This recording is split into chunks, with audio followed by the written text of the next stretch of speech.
3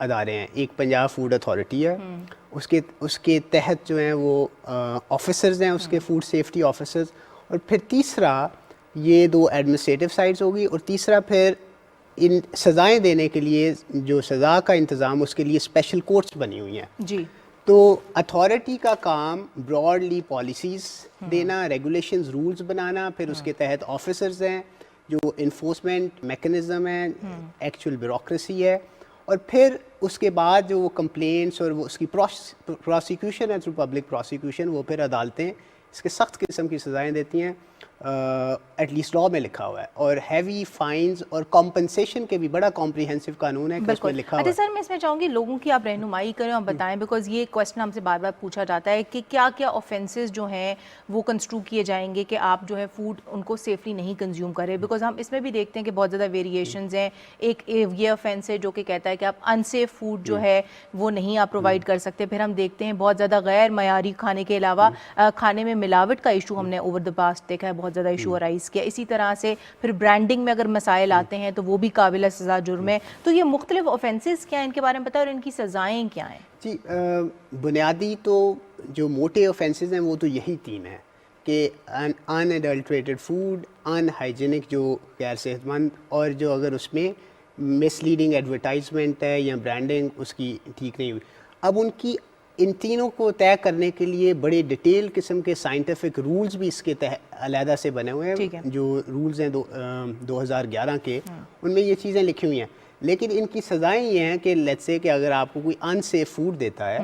تو اگر تو کسی طرح سے اس میں ڈیتھ واقع ہو جاتی ہے ان سیف فوڈ کی, تو اس کی 10 سال تک سزا ہو سکتی ہے, اور فائن بھی اس میں 2 ملین تک ہو سکتا ہے, اور پھر عدالت کمپنسیشن بھی آپ کو جو ہے 10 لاکھ تک منیمم دینے کی پابند ہے. اسی طرح مطلب سے یہ ویری کرے گا سر بیسیکلی کہ آپ کی انجری جو ہے وہ کتنی کس ہوئی طرح کی, تو اگر if it's a simple injury then اس کی جو سزا ہے وہ غالباً 3 سال تک ہے, اگر موت واقع ہو جاتی ہے 10 سال تک. لیکن اس قانون کے تحت یہ ضروری نہیں ہے کہ آپ کو کوئی انجری ہو. ایون اگر آپ کو کوئی ان سیف فوڈ سرو کرتا ہے اور وہ جان بوجھ کے کرتا ہے, جو ویلڈ ڈیفینسز ہیں وہ ان پہ پورا نہیں اترتا, تو اس کے وہ بذات خود اس قانون کے تحت ایک جرم ہے, اور اس میں عدالت میں پروسیکیوشن ہو سکتی ہے اور آپ کو سزا ہو سکتی ہے. بالکل. اینڈ آئی تھنک یہ بہت امپورٹنٹ چیز ہے کہ ہم ناظرین کو بتائیں کہ یہ ضروری نہیں ہے کہ آپ کو وہ کھانا کھا کے آپ بیمار ہوئے ہوں تو آپ اس پہ ایکشن لیں. آپ اگر دیکھیں کہ ایک ریسٹورینٹ یا کوئی بھی جگہ جو ہے وہ اس طرح کا کھانا بیچ رہا ہے, ٹھیک ہے, تو اس کے حوالے سے بھی آپ کمپلین جو ہے وہ دائر کر سکتے ہیں. مطلب پبلک کے لاجا انٹرسٹ میں بھی آپ اس طرح کی کمپلینس لے کر آ سکتے ہیں. سر میں آپ کی طرف آؤں گی بیکاز آپ کا بینیفٹ رہا ہے آف ورکنگ, تو آپ اس حوالے سے بتائیں کہ کتنے اویئر آپ کو لگتے ہیں کنزیومرز پاکستان میں اباؤٹ دیئر کنزیومر رائٹس. کتنے آفن آپ دیکھتے ہیں کہ لوگ اپنی کمپلینٹس اس طرح کی سامنے لے کر آتے ہیں, بیکاز میں اگر ایز اے لائر دیکھوں تو مجھے تو لگتا ہے کہ لوگوں کی اویئرنیس بڑی ہے over a period of time اپنے کنزیومر رائٹس کے حوالے سے. بنیادی طور پہ پوری دنیا کے اندر تو یہ لاز جو ہیں وہ کوئی 50-60 سال پہلے نام تھے, اور مے بی ایڈوانس کنٹریز میں تو 100 ایئرس پہلے فوڈ اتھارٹیز بھی بن گئی تھیں اور ریگولیشنز بھی بن گئی تھیں, اور اس کے اگینسٹ جو ایک سسٹمیٹک اپروچ کے تحت جو ہے سارے پروسیجر کو لے کے جایا گیا, اور جو ہے وہ ابھی وہاں کے اوپر جو سسٹمز ہیں اور جو ریگولیشنز ہیں وہ انشور کرتی ہیں جو پروڈکٹ آپ کنزیوم کرتے ہیں, جو مارکیٹیبل پروڈکٹ ہے وہ سیف بھی ہو, وہ ہولسم بھی ہو, اور وہ مس برانڈڈ بھی نہ ہو, اور وہ ایڈلٹریٹڈ بھی نہ ہو. سو اس لحاظ سے جو ہے وہ ایک کمپریہنسو سسٹم بنا ہوا ہے. پاکستان میں کیونکہ 2011 میں یہ ایکٹ آیا اور 2012 میں پنجاب سے شروع ہوا, اور پہلے لاہور میں رہا, 2016 کے بعد جو ہے باقی پنجاب میں گیا, اور باقی پروونسز میں بھی ریسنٹ فینامینا ہے. So it takes time. ہم ہمیشہ سے سائنٹیفک زبان میں کہتے ہیں کہ food safety is a culture. So culture جو ہے وہ گریجولی ڈیولپ ہوتا ہے. کلچر آپ کو ہاؤس ہولڈ کچن میں بھی ڈیولپ کرنا ہوتا ہے, کلچر اپنی ڈے ٹو ڈے لائف میں بھی کرنا ہوتا ہے. پہلے آپ نے کھانا کھانے سے پہلے ہینڈ واشنگ کرنی ہے, تو یہ اس کے بعد آتا ہے. لیکن سر بیٹر لیٹ دین نیور والی بات ہو گئی نا. بٹ ہیونگ سیڈ دس, جو فوڈ اتھارٹیز نے جب سے آئی ہیں انہوں نے بڑا بہترین کام کیا ہے. اس میں بہت سارے کنزیومرز کو پتہ چلا ہے, لیکن کیونکہ ابھی پاکستان کے اندر لٹریسی ریٹ بھی اتنا زیادہ نہیں ہے, اور اس طرح سے جو ہے وہ لاز کی بھی اتنی زیادہ انڈرسٹینڈنگ نہیں ہے لوگوں کو. سو جس کی وجہ سے مجھے لگتا ہے کہ اویئرنیس اور ایجوکیشن ابھی اس لیول کی نہیں ہے جتنی ہونی چاہیے, کیونکہ دنیا کے اندر جو فوڈ سیفٹی امپروو ہوئی ہے اس میں سب سے بڑا کمپوننٹ فوڈ اتھارٹیز کا نہیں تھا, پروسیسر کا نہیں تھا, کنزیومرز کا تھا. جب کنزیومر سیف فوڈ کو ڈیمانڈ کرے گا تو سسٹم آٹومیٹکلی اس کو لیکن سر میرا تھوڑا سا I would beg to differ آپ کے ساتھ ریسپیکٹفلی. مجھے لگتا ہے کہ میڈیا نے اس میں بہت ایک پازیٹیو کردار ادا کیا ہے.